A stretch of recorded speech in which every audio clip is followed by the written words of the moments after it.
Ladies and gentlemen, it's showtime.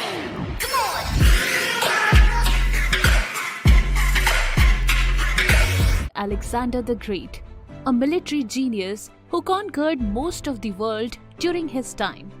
However, Western historians have distorted this information to make him appear more impressive than he was.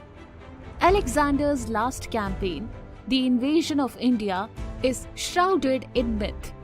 What really happened? Some say he conquered India, while others argue that his hubris led him to overreach and that he suffered disastrous results.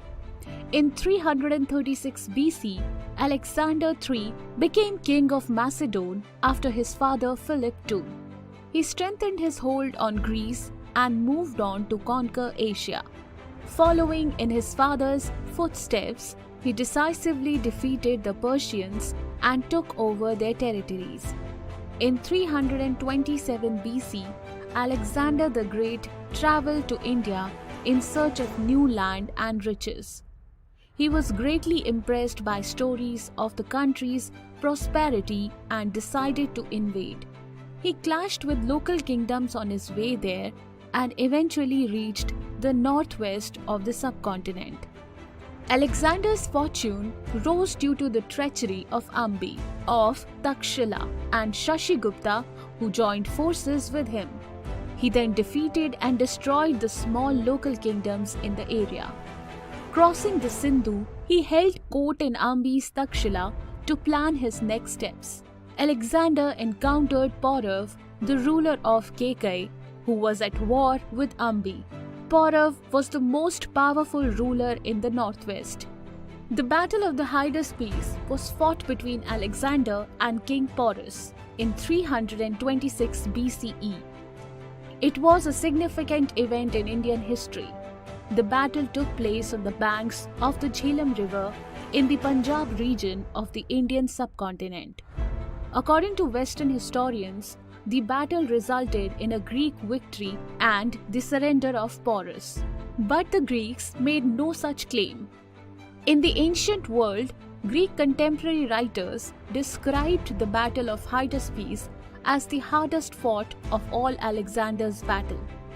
Frank Lee Holt, a professor of ancient history at the University of Houston, writes in his book, Alexander the Great and the Mystery of the Elephant Medallions.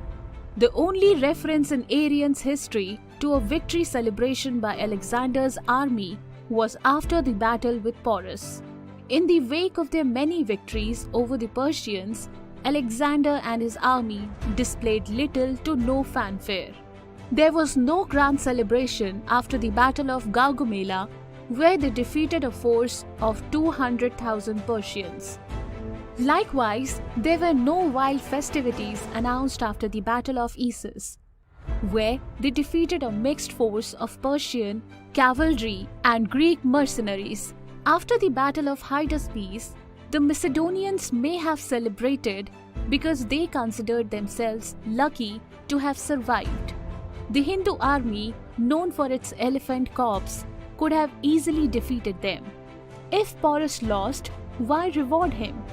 According to the Greeks, Alexander was impressed by Porus and gave back his kingdom plus the territories of King Ambi of Takshila, who had fought alongside the Macedonians.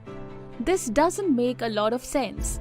Ambi had become Alexander's ally with the understanding that he would be given Porus's kingdom. So why reward the enemy whose army has just mauled the Macedonians? The only possible answer is that the Battle of Hydaspes, where the Macedonians realized they were dealing with an uncommonly brave enemy. Sensing defeat, they called for a truce, which Porus accepted. The Indian king struck a bargain in return for Ambi's territories, which would secure his frontiers. Porus would assist the Macedonians in leaving India safely.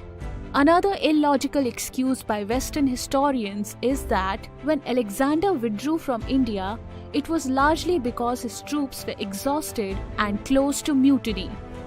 Imagine if German soldiers had behaved similarly in World War II, they would have been executed on the spot. In Alexander's time, the punishment for such behavior was crucifixion. In conclusion, Alexander's campaign in India was a failure. He sacrificed a large number of troops without gaining any significant territory or leaving any lasting impact on Indian culture or society. Most reports claim that he died soon after returning home from India, possibly from a wound sustained during one of the battles. India was not such a great battleground for him. It ended up destroying his army and reputation.